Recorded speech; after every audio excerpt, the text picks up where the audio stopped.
At 5 o'clock in the morning, Lucas Hayes pushed open the wrong door inside Ravenholt Global, and a silk blouse slipped from Scarlet Vale's shoulders and pooled on the polished marble. The most feared CEO in the city turned toward him, her stare cold enough to end a career in a single second, and he already knew he was finished. Then her voice cracked barely a whisper across the silent office. "Please, don't go."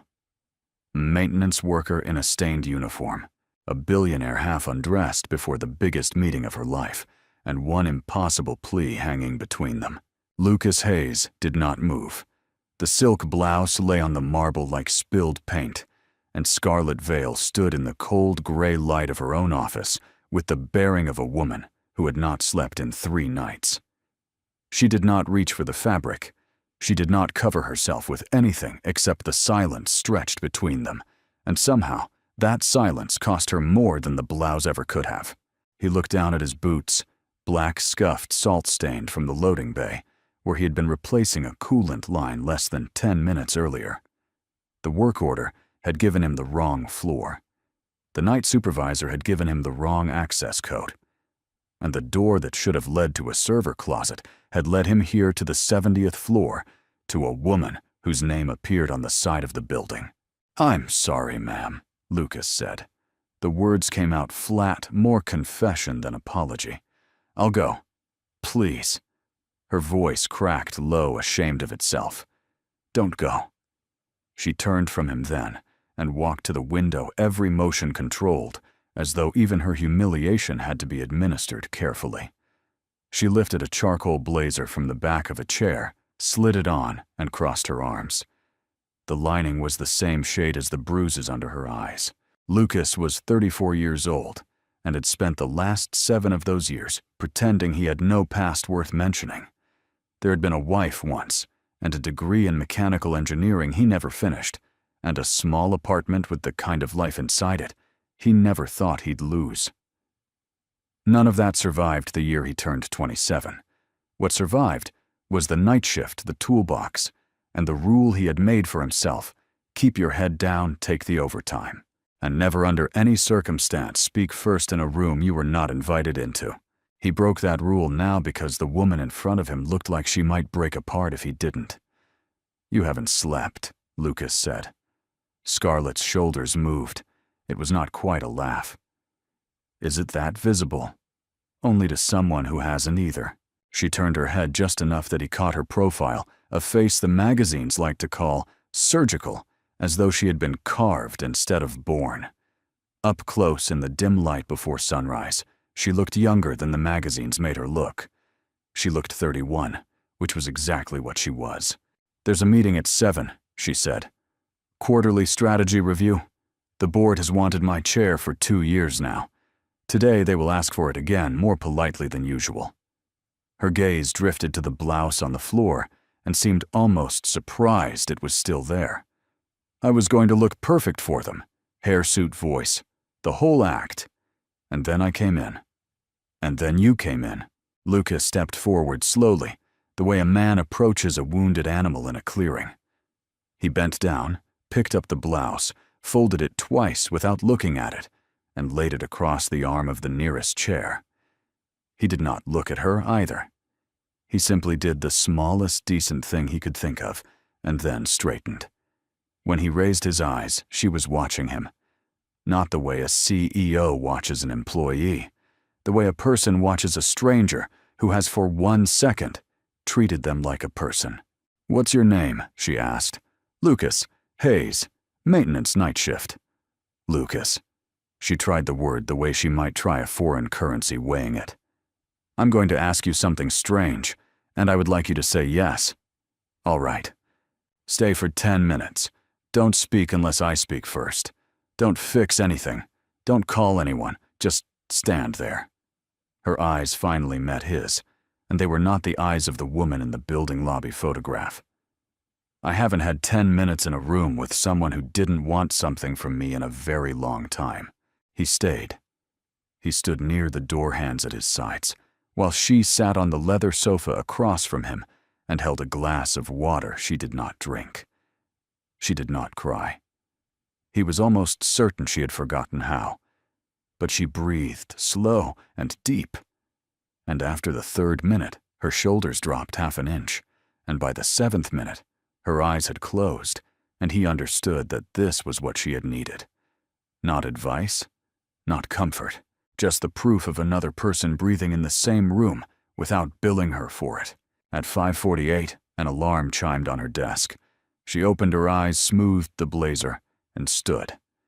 Whatever had cracked in her was already being sealed back over layer by layer with the practiced speed of someone who had done it 1,000 times before. "Thank you, Lucas Hayes." "Ma'am." "Scarlett. In this office, when no one else is in it, my name is Scarlett." He nodded once, and then she was the CEO again, gathering papers, snapping a phone off its charger, walking past him without another glance. He left through the door he had come in, took the service elevator down to the basement, signed out at 6 o'clock sharp, and drove home in a truck whose heater had been broken since February. He told himself on the drive that he had hallucinated the whole thing. 3 days later, his work tablet pinged at 2 in the morning with a service request, flagged urgent. 70th floor. Lighting fixture executive office. Lucas sat in the truck for a full minute before he started the engine. The light fixture was fine. It had always been fine. Scarlett was standing under it in jeans and a sweater holding 2 cups of coffee, and the only thing wrong with the office was that she was alone in it again. "I owe you 10 minutes, she said. "I'd like to pay it back." It became a pattern after that. Once a week, sometimes twice. A flickering bulb that did not flicker. A sticky cabinet that opened on the first try. A thermostat whose only malfunction was that the woman beside it kept calling for it to be checked. Lucas brought the toolbox every time, because the toolbox was a reason, and the reason mattered to both of them in ways neither of them said out loud. They talked. Not about anything that would have impressed the magazines. He told her about the year he stopped studying engineering, the semester he sold his textbooks, to pay a rent he could no longer afford, the morning he signed divorce papers in a coffee shop because the lawyer's office had been too expensive. He told her these things in pieces the way a man unloads a truck 1 box at a time, with rests in between. She told him about her father, about inheriting an empire at 26 because a heart attack didn't care that she wasn't ready, about a board of directors who treated her like an heiress instead of a chief executive who scheduled meetings she was not told about, who answered her questions by looking past her shoulder at men who were not in the room, about Richard Crane, the executive vice president her father had trusted for 2 decades, who smiled in every photograph and disagreed with her in every memo. Richard was supposed to be the next one in this office, Scarlett said one night, looking at the wall instead of at Lucas. Everyone in the company knew it. Then my father changed his will. He left me the chair, the shares the votes. He never told Richard. She finally looked at him. Richard found out from the lawyer the same hour I did. Lucas thought about that for a long moment before he answered. Then you've been the only thing standing between him and what he believed was his for 2 years. Yes. And you're sitting alone in an office at 2 in the morning. Yes. He understood the shape of the thing then, even if he could not yet name it. The shape became sharper the following week. Scarlett mentioned almost in passing that a confidential proposal she had drafted had appeared in a competitor's pitch deck before her own board had seen it. She mentioned that her private calendar had been altered 3 times in a month, each time moving her out of meetings she had wanted to attend. She mentioned that 2 of her assistants had quit in the same quarter and would not return her calls. Lucas listened. He did not interrupt. When she finished, he set down his coffee, looked at the underside of her desk where a power strip lived, and asked her if anyone besides facilities had been allowed into her office without an escort in the past 6 months. She thought, Richard, twice, to collect documents while I was in Geneva. How long was he alone in here? Long enough. The next morning, Lucas did something he had not done in 7 years. He stayed past the end of his shift. He pulled the access logs for the 70th floor from the maintenance terminal in the basement, cross-referenced them against the badge data he was technically not supposed to be looking at, and found 3 after-hours entries that had been logged under cleaning staff ADs that did not correspond to any cleaning staff who had been on the schedule those nights. He sat in the basement for a long time after that, staring at the screen until the screen blurred. He could close the window. He could go home. He could keep his head down, take the overtime, and let the 70th floor handle its own quiet war. That was the rule. That was the rule that had kept him alive for 7 years. The rule that had built a wall between him and every consequence that had ever cost him anything. The other option was the woman who had asked a stranger to stand in her office at 5 o'clock in the morning because she could not bear one more minute of being alone with what was being done to her. He closed the window. He printed the logs. He folded the printout twice, slid it into the inside pocket of his jacket, and walked to the service elevator without telling himself why. When the doors opened on the 70th floor, Scarlett was already at her desk, in the same charcoal blazer, sharper than she had been the first morning the act fully back in place. She looked up at him over the rim of her glasses. "Lucas, I didn't call you." "I know." He set the printout on her desk. He did not sit down. He did not lower his voice. "Someone has been in this office at night, more than once, under names that don't match the people they belong to." He gave her a full second to read the first line. "Whatever's happening to you, ma'am, it isn't a run of bad luck, and you don't have a week left to keep pretending it is." She read. Her mouth did not move. Her hand did not shake.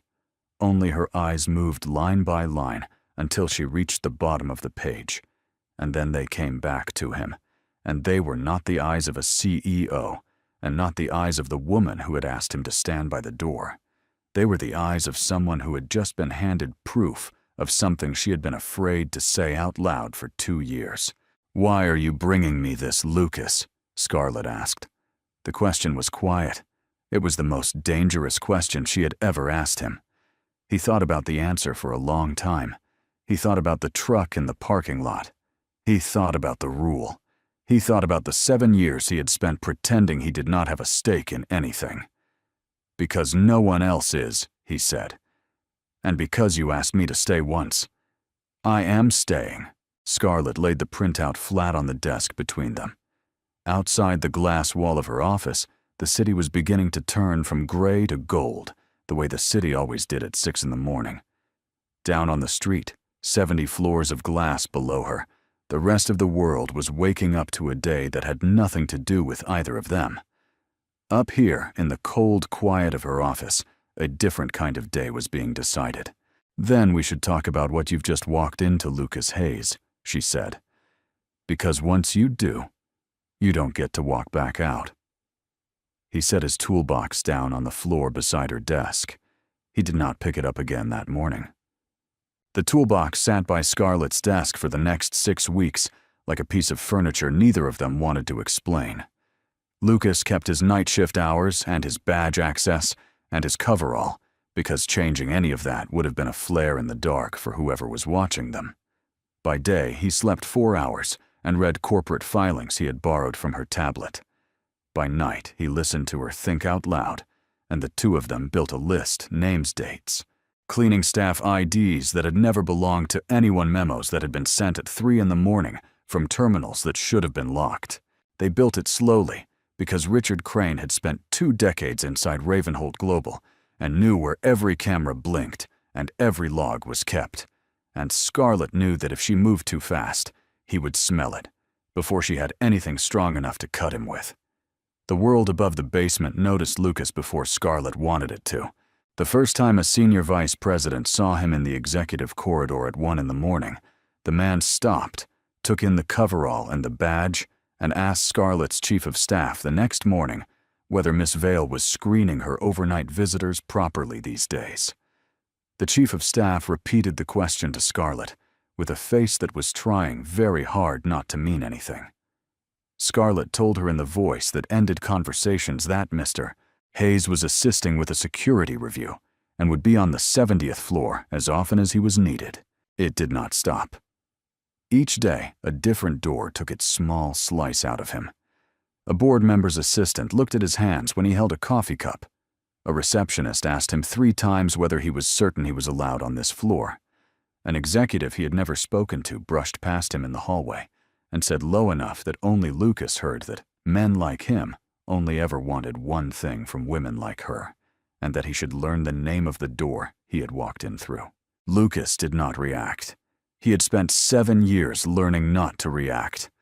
What surprised him was not the contempt he had expected the contempt the moment he set the printout on her desk.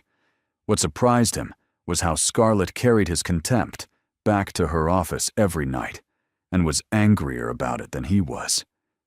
"I should put you in a suit," she said, one night half to herself, looking at his sleeve, where someone had bumped a glass of wine on him at the elevator and not apologized. A suit would make it worse, not better. Lucas did not look up from the badge log on his tablet. A suit would mean I was pretending to be one of them. People hate that more than the coverall. Then what would make it easier? Nothing makes it easier. You just decide what's worth it. Meanwhile, on her side of the floor, the board was tightening its hands. A special committee had been convened ostensibly to review governance practices ahead of the product launch in practice, to draft a no-confidence resolution that would be tabled the day after the launch, if the launch did not go perfectly. Richard Crane sat on that committee.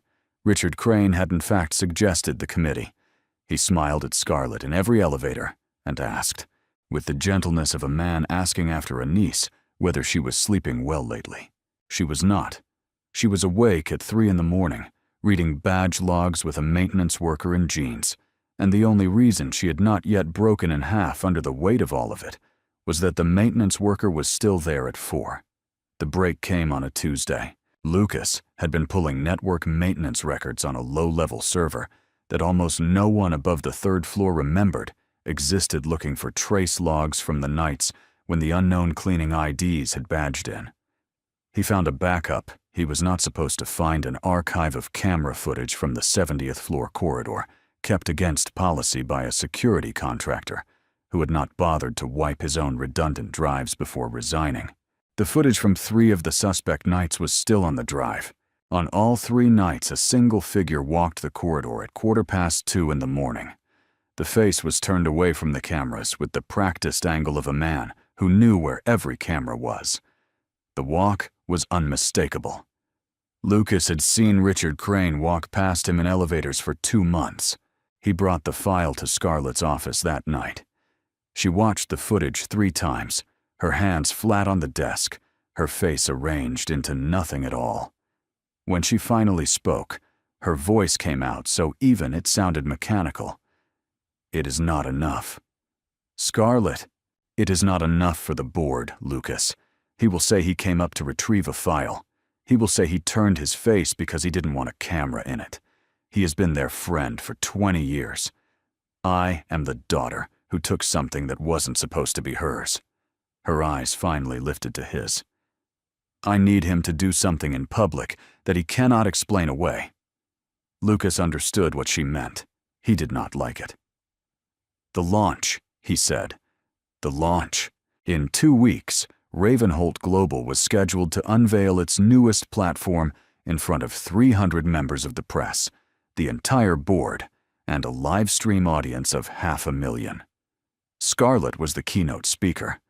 The board had been counting on her to fail, in front of all of them, to fumble to freeze to give them the public reason they needed for the resolution they had already drafted. Richard had been counting on the same thing, and had probably been making sure of it. "He will have to move on me there," Scarlett said. "If he doesn't, the launch goes well. The no-confidence vote dies on the table, and I keep the chair for another year. He cannot afford that. So he will do something that night. Something he can deny later, but something that breaks me on the stage in front of every camera in the country." Lucas weighed it. "Then cancel. Postpone. Take a quarter. Build the case quietly. Take him out in a hearing room, not on live television. If I cancel, I am admitting I cannot run the company.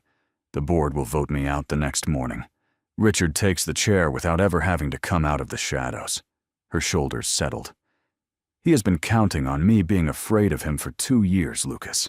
The only way I take him down is to walk onto that stage as though I am not." Lucas looked at her for a long moment. He thought about the rule. He thought about the day 2 months ago when he had decided to stop pretending the rule was still his. "Then I will be there," he said. "Lucas, you don't have to. I will be there." She did not argue. She did not thank him either. She simply held his eyes long enough that both of them understood the line had been crossed, and that whatever happened on the stage in 2 weeks, neither of them was going to be standing alone for it. The photograph appeared on the 4th morning of the 2nd week. A freelance reporter, the kind who lived on lobby coffee and other people's lapses, had been camped outside the Ravenholt parking garage for 3 days, waiting for anything.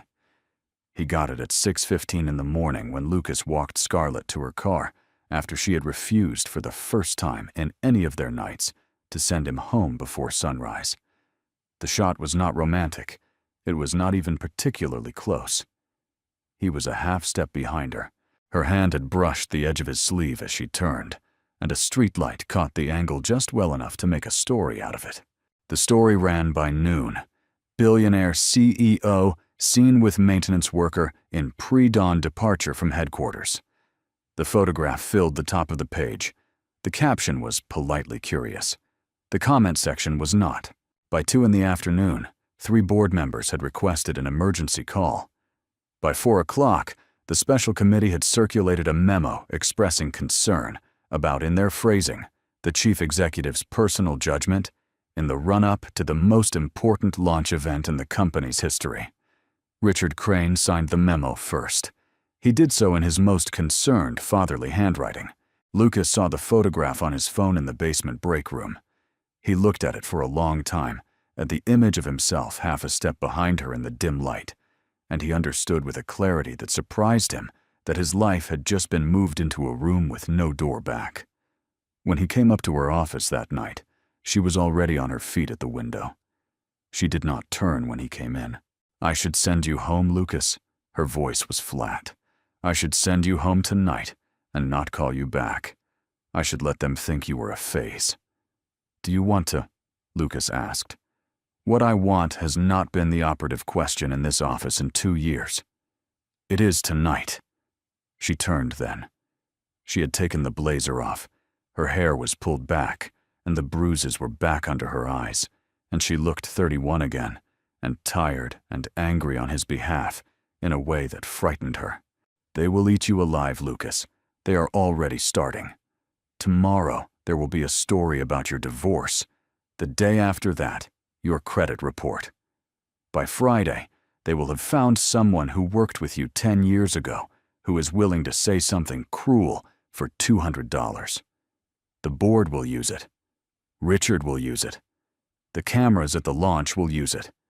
And the part of you that has spent 7 years learning to disappear is going to wake up in the middle of that and want to run, and I will not blame you when you do." "Are you finished?" Lucas asked. "No. Finish." Scarlett's mouth moved without sound for a second before she found the words. "Every person I have ever let close has paid for it. My father paid for it. The 2 assistants paid for it. I am not telling you to leave because I want you to leave. I am telling you because the only thing I cannot survive at the launch next week is looking out into that audience and seeing you not there, because something happened to you that I should have seen coming." Lucas crossed the office. He stopped in front of her. He did not touch her. He had not touched her once in 2 months, and he did not start now, because the line between what they were and what the rest of the world wanted them to be was a line he was not going to redraw on a bad night. "I am not a man who has paid much for anything in 7 years, he said. "Whatever this costs me, I have decided it's worth it. You don't get to decide that part for me, Scarlett. That part is mine." Her eyes closed. She did not cry. He was almost certain she had remembered how and was choosing not to. "All right," she said. "All right, Lucas." The auditorium was full an hour before she was scheduled to walk out. Lucas stood at the back of the staging area in a black suit Scarlett had insisted on at the last minute, not because it would fool anyone, but because she had wanted just once for him to see himself in a mirror in something other than a coverall. He looked uncomfortable in it. He looked like a man wearing borrowed armor. The headset in his ear connected him to two private security operators Scarlett had brought in outside the company's normal channels. The plan was simple. He watched the stage. They watched the crowd. If anything moved that should not have moved, he was the one closest to her. From the wings, he could see her at the lectern checking her notes one last time. Charcoal blazer, hair pulled back, the act fully in place. Out in the audience, 3 rows from the front, Richard Crane was already seated leaning over to murmur something to the board member beside him. He smiled at something the board member said. The smile did not reach his eyes. The smile had not reached his eyes in 2 decades. The lights came up. Scarlett walked out to applause that the front rows performed and the back rows withheld. She thanked the company, thanked the team, thanked the press, and began the keynote in a voice that did not waver once. For the first 6 minutes, Lucas almost believed they would get through it. Then he looked up. The lighting rig above the stage was a grid of motorized housings, each holding a fixture the size of a microwave oven, hung from rigging cables he had inspected with his own eyes the night before. Standard counterweighting, standard safety pins, standard everything, except that one of the safety pins on the housing directly above the lectern was no longer where it had been the previous night. The pin was on the floor of the catwalk. He could see it from where he was standing because the catwalk light reflected off the metal. The housing was already tilting. Half a degree. A degree. The angle was small enough that no one in the audience would see it. The angle was small enough that the rig would let go in 3 seconds. Maybe 420 pounds of metal and glass would come down on the lectern, and the woman at the lectern would never know it had been coming. Lucas was off the wings before he had decided to move. The stage was 20 feet wide. He covered it in 4 steps. Scarlett saw him at the edge of her vision, turned her head the way a person turns toward an interruption, and her mouth had just begun to shape his name when he hit her at the waist and took both of them sideways off the lectern. They went down together hard, his shoulder absorbing the front of the platform, her body folded under his. The housing came down a half-second later. It struck the lectern dead center and split the wood like an axe. Glass burst outward in a low, sweeping arc.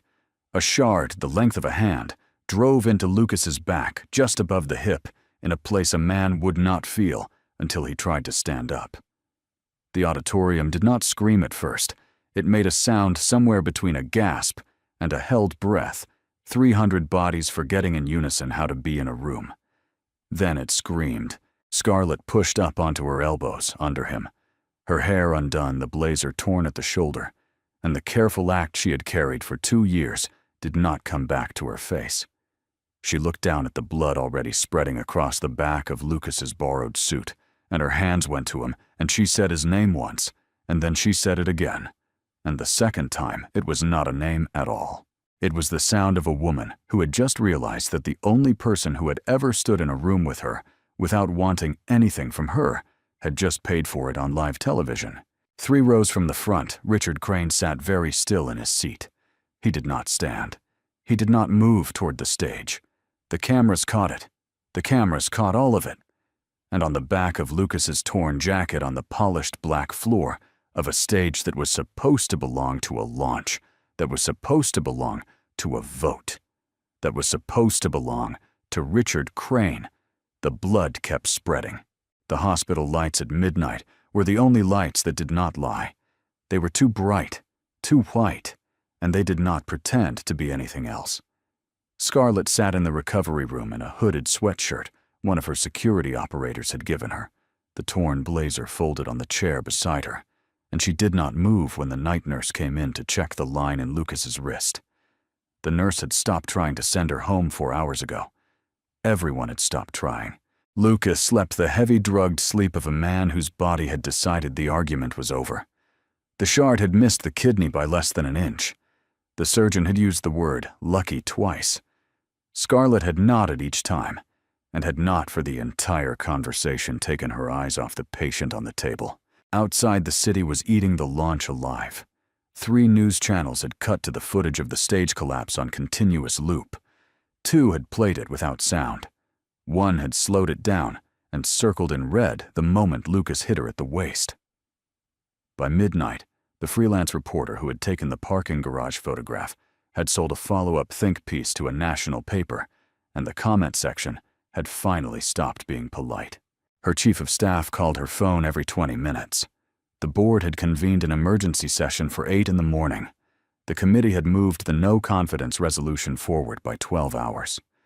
Scarlett let the phone vibrate against her thigh and did not pick it up. By 2 in the morning, she had decided.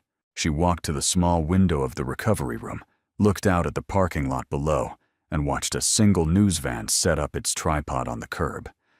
She watched the operator angle a light. She watched a young producer hand a paper cup of coffee to a cameraman. She thought about her father. She thought about the 2 assistants who would not return her calls. She thought about Lucas on the table behind her, who had crossed a stage in 4 steps for a woman who had told him for 2 months not to. When the night nurse came back at 3 in the morning, Scarlett told her very quietly that as soon as Mr. Hayes was stable enough to be informed, the chief executive of Ravenholt Global would be resigning her position effective immediately, and the news could go out before the 8 o'clock meeting if it had to. The nurse, who had not been hired to have opinions, did not offer one. She simply said, "He's going to want to talk to you first, ma'am," and went back out into the corridor. Scarlett returned to the chair and watched him breathe. The decision had not made anything inside her quieter. It had only changed the shape of the noise. Lucas opened his eyes at 20 minutes past 4 in the morning. He saw the ceiling. He saw the IV pole. He saw Scarlett in the chair beside the bed, her hair down for the first time in 2 months, the blazer folded on the chair behind her, her face stripped of every layer of the act she had ever worn in any room of his. "You stayed," he said. His voice was sandpaper. "I stayed." He tried to move. The pain in his back told him not to. He stopped trying. "They have been calling you," Lucas said, because he had seen her phone face down on the table next to the bed and had known somehow exactly what its silence meant. "They have. And you've decided something." Scarlett looked down at her hands. She did not lie to him. She had stopped lying to him on a Tuesday 2 months ago, and she was not going to start tonight. "I am going to resign before the board meets in the morning, Lucas. I am going to take the case we built against Richard, and I am going to hand it to the federal prosecutors and let them do what I cannot do from this chair. And then I am going to disappear long enough that whoever else is in his orbit forgets the shape of my face. That is what I have decided." Lucas closed his eyes for a long second. When he opened them again, he did not look angry. He looked sad in a way she had not seen him look before, and the sadness frightened her more than anger would have. "You're doing it again," he said. "Doing what?" "Deciding what other people are allowed to risk for you. You did it last week when you told me to walk away. You're doing it now when you've decided that the way to keep me safe is to give him the chair. I am telling you the same thing I told you then. That part isn't yours, Scarlett. That part is mine. And it's everyone else who's ever worked under you, and everyone he would have done this to next if he had the chair, and you don't get to make that decision for them either. He almost killed you, Lucas. He almost killed both of us. And he is going to keep doing it to other people if you resign in the morning, because the only thing that has ever stopped Richard Crane in 20 years is the woman in this room." His breath was shallow, but his eyes were not. "You quit tomorrow, and the next person who sits in your office is him, and the next person he does this to doesn't have someone watching the lighting rig. Is that the thing you can live with?" She did not answer. He let the silence stretch because he was too tired to argue, and because the silence was the part she had to walk through on her own. When she finally spoke, her voice was very small. "I don't know how to do this without losing more people, Lucas. You won't lose me by fighting him. You'll lose me by quitting." He found her hand on the edge of the bed and put his over it.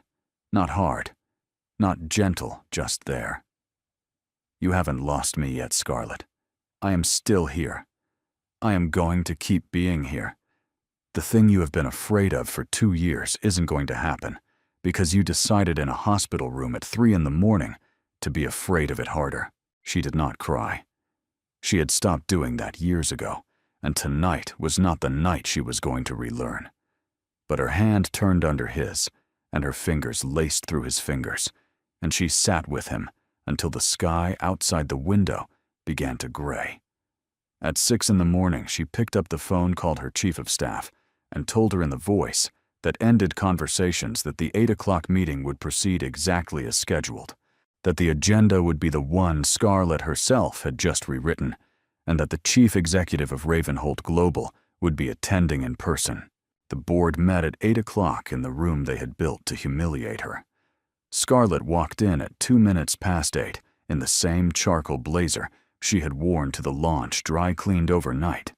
The tear at the shoulder restitched well enough to read as deliberate. Her hair was up. The act was back. But the act was a different act than the one she had worn for 2 years, and the men in the room could feel the difference before she had said a single word. She did not sit. She walked to the head of the table, set a folder down in front of Richard Crane, and waited until the room understood that she was not going to speak until the folder had been opened. Richard opened it. He did not look surprised at the first page. He looked surprised at the third. Inside the folder was every piece of evidence Lucas had pulled in 2 months, the badge logs, the cross-referenced cleaning, IDs, the corridor footage, the maintenance records that placed Richard's private security consultant on the catwalk above the lectern at 9 o'clock the previous evening, 3 hours after the standard rigging inspection had cleared the rig as safe. There was a copy of a wire transfer from a Shell account to that consultant, dated the morning after Richard had attended a quiet dinner at a private club with 2 of the board members sitting at this very table. The copies were already with the federal prosecutor's office. The originals were in Scarlett's safe. She let them read for a full minute. "There will be an investigation," Scarlett said. Her voice was even and unhurried, the voice of a woman who had stopped being afraid of this room at 5 o'clock that morning. "You will all cooperate with it. You will turn over your communications. You will not, between now and the moment the prosecutors arrive, attempt to coordinate your stories, because the consultant accepted an immunity offer at 7 this morning, and his statement will be read into the record by lunch. Richard." Richard Crane looked up from the folder. His face had gone the color of paper. "You will tender your resignation in writing before this meeting adjourns," she said. "You will surrender your access to every floor of this building before noon. You will not contact any employee of this company in any capacity ever again. And if any one of you in this room attempts to protect him on your way out of it, I will know within the hour, and you will sit next to him in the same courtroom."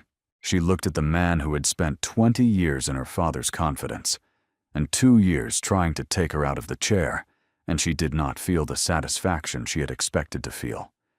She felt only the quiet of a long room that had finally stopped pretending.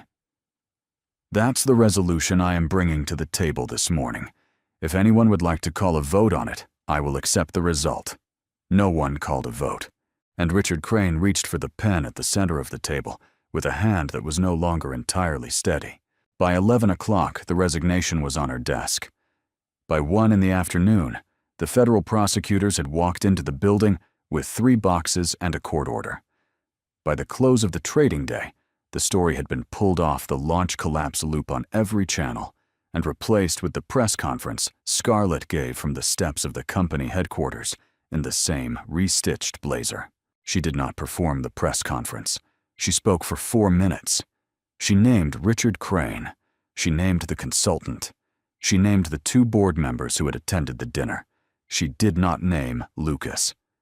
At the end of the 4 minutes, a reporter shouted from the back of the steps to ask whether the maintenance worker who had pulled her off the stage was still in the hospital. Scarlett looked into the camera. For 1 second, the act wasn't there at all.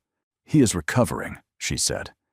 "He is the reason any of you are getting answers today.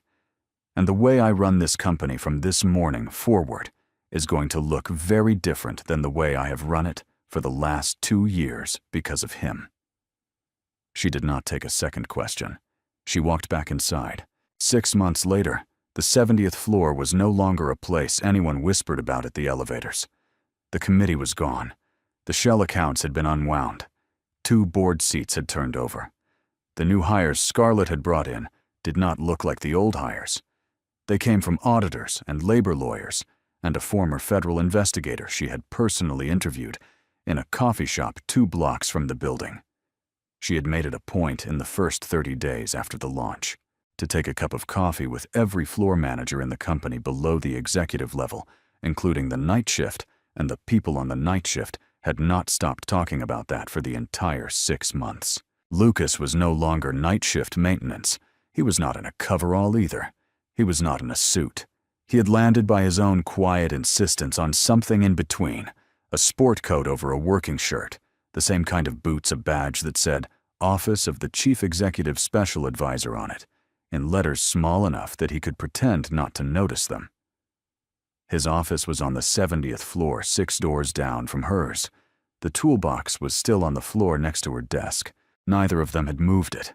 What he advised her on was not strategy, and not finance, and not the things people in suits advised people in chairs about. What he advised her on was the thing she had hired him to advise her on, which was the part of every room she walked into that the magazines did not photograph. Who was tired, who was afraid, who had not been heard in a meeting, who was about to quit and had not yet said so. He had spent 7 years on a night shift, learning to see the parts of a building that the people in the day shift never thought about. And he saw the parts of her company the same way now. And Scarlett had learned finally to trust someone with the part of the chair she could not see from the chair.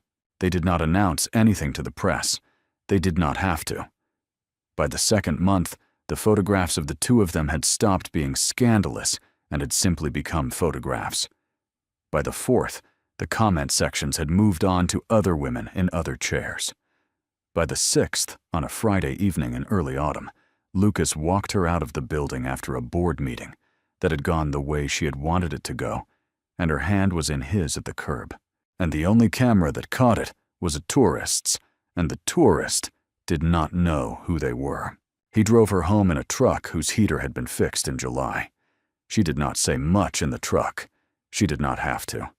The act she had worn for 2 years had loosened a notch at a time over 6 months, and the woman who sat in the passenger seat now was 31, and tired, and laughing at something he had said about the way the new auditor wore his glasses, and the laugh was not the laugh of a woman performing a laugh. He thought on the drive about the rule he had made for himself a long time ago, about keeping his head down, about never speaking first in a room he was not invited into. He thought about the 5 o'clock morning he had walked through the wrong door and had broken that rule because the woman on the other side of it had looked like she might break apart if he didn't. What had saved her in the end had not been the case against Richard Crane. The case had only freed her. What had saved her was the part that had come first in the cold gray light of an office at 5 o'clock in the morning, when a man in a stained coverall had stood by a door and stayed for 10 minutes because she had asked him to. And what had saved him had not been the 70th floor office, or the badge, or the name on the door. It had been the same 10 minutes on the same morning, when a woman who had no reason to need him had for 1 second needed him. Some people, it turned out, were not saved by money or power or any of the things the world spent its hours trying to count. Some people were saved by the smallest sentence in the language, by a stranger willing to say it, and a stranger willing to hear it in a room at the end of a very long night. "I will stay," he had said, without ever saying it out loud on a Tuesday morning, months before any of it had happened. "And I will listen." She had stayed too. They both had.